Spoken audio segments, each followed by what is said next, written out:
வில்லிதாசரே, என்ன இன்று இவ்வாறு நடந்து கொண்டீர்? இதுவரை நமது காலக்ஷேப கோஷ்டியிலே இதுபோல் யாரும் நடந்து கொண்டதில்லையே. ஏன், நாம் சாதித்த ராமாயணம் அர்த்தம் புரியவில்லையா அல்லது ரசிக்கவில்லையா?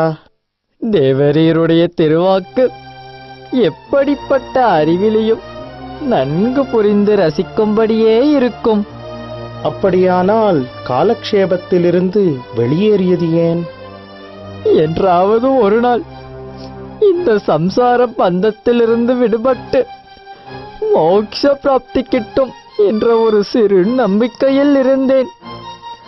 ஆனால் அது இயலாது என்று தெளிவாகிவிட்டது. அடியேன் போகிறேன். வில்லிதாசரே, சற்று பொறும். உமது உள்ள கிடக்கை எமக்கு விளங்கவில்லையே. என்ன நடந்தது?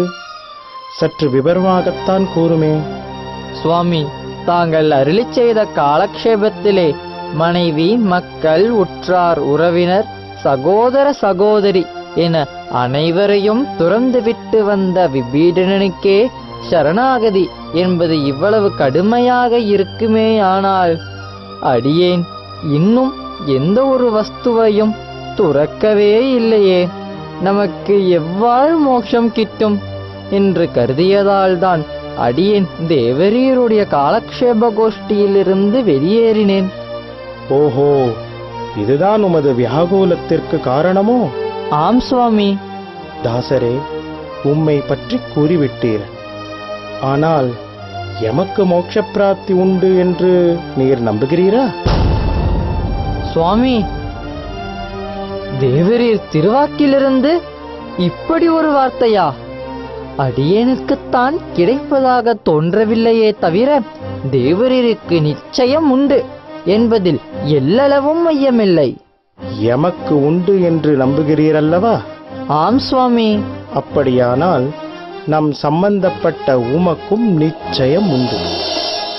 சுவாமி, சகலத்தையும் துறந்து ராமன் திருவடிகளே கதி என்று வந்த நின்ற விபீடனனுக்கே இப்படிப்பட்ட நிலை என்றால் அடியேன் எவ்வாறு மோட்சம் செல்ல முடியும்? புரியவில்லையே சுவாமி. விபீஷணன் சகலமும் துறந்து வந்த பொழுதும் பெருத்த விசாரணை நடந்ததல்லவா? ஆம் சுவாமி. ஆனால் விபீஷணனோடு உடன் வந்த 4 பேருக்கு ஏதேனும் விசாரணை உண்டோ? இல்லை சுவாமி. அதே போல எமக்கு உண்டு என்பது உறுதியானால் நம் சம்பந்தத்தால் உமக்கும் நிச்சயம் உண்டு. சுவாமி, ஜெகதாச்சாரியாரான தங்கள் திருவாக்கு அடியேனுக்கு மிகுந்த நம்பிக்கை அளித்தாலும் சற்றே குழப்பமாக உள்ளதே. தாசரே, துளியும் கலக்கம் வேண்டாம்.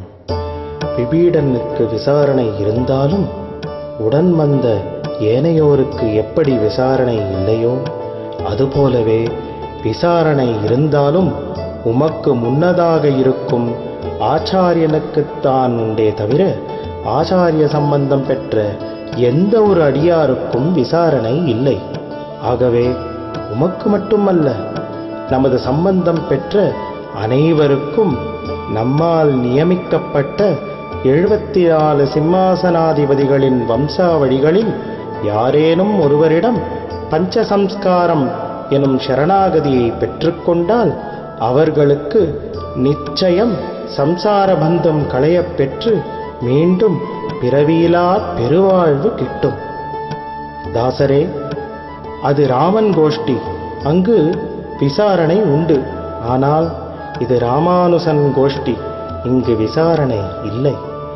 ஆசை உடையோர்களுக்கெல்லாம் அச்சுதன் திருவடிகளிலே சரணாகதி செய்ய வேறு தகுதி ஏதும் அவசியம் இல்லை. கேளாய் பிள்ளாய், அஞ்சாதே கொள்ளும்.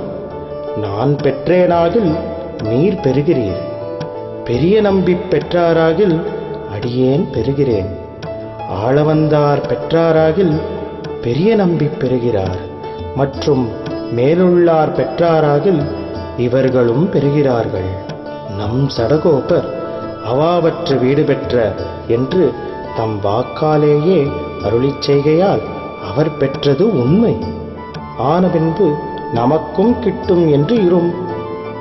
எல்லாருக்கும் நாச்சியார் புருஷகாரம் உண்டாகும் போது பயம் வேண்டாம்.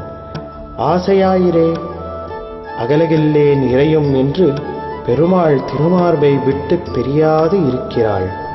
பங்குனி உத்திர நன்னாளில் சேர்த்தியிலே உமக்கும் சம்பந்தம் உடையவருக்கும் மோட்சம் உண்டு என்று எம்பெருமான் அருளியிருக்கிற பின்பு நீர் வருந்தக்கூடாது.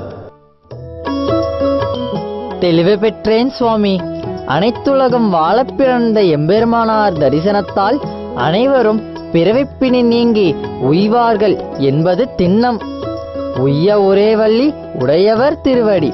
வாழியதிராஜ